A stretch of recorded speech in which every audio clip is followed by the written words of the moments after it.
Non parlate di emendamenti, telefonate o favoritismi all'assessore Marcato. Il titolare dello sviluppo economico in Veneto, dopo il caso della collega Guidi, ha i nervi a fior di pelle. Cioè, com'è possibile? Tu hai un fidanzato che lavora nel settore petrolifero e tu sei ministro dell'economia.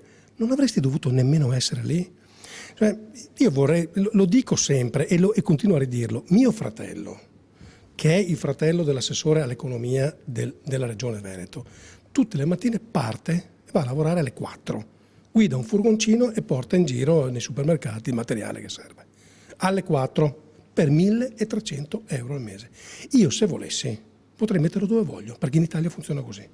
Lui non si pone neanche la questione, non me lo chiede, io non mi pongo il problema e non lo offro. Questo bisogna fare.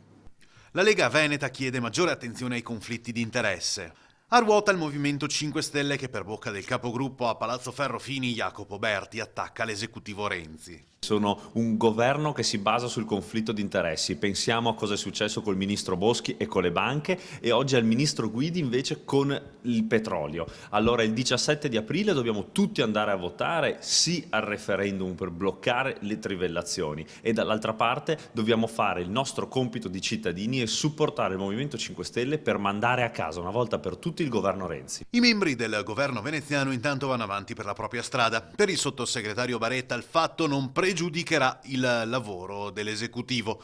Il Presidente del Consiglio provvederà a nominare un nuovo ministro, ha detto l'esponente del PD, che chiude con un chiaro: le cose procedono speditamente.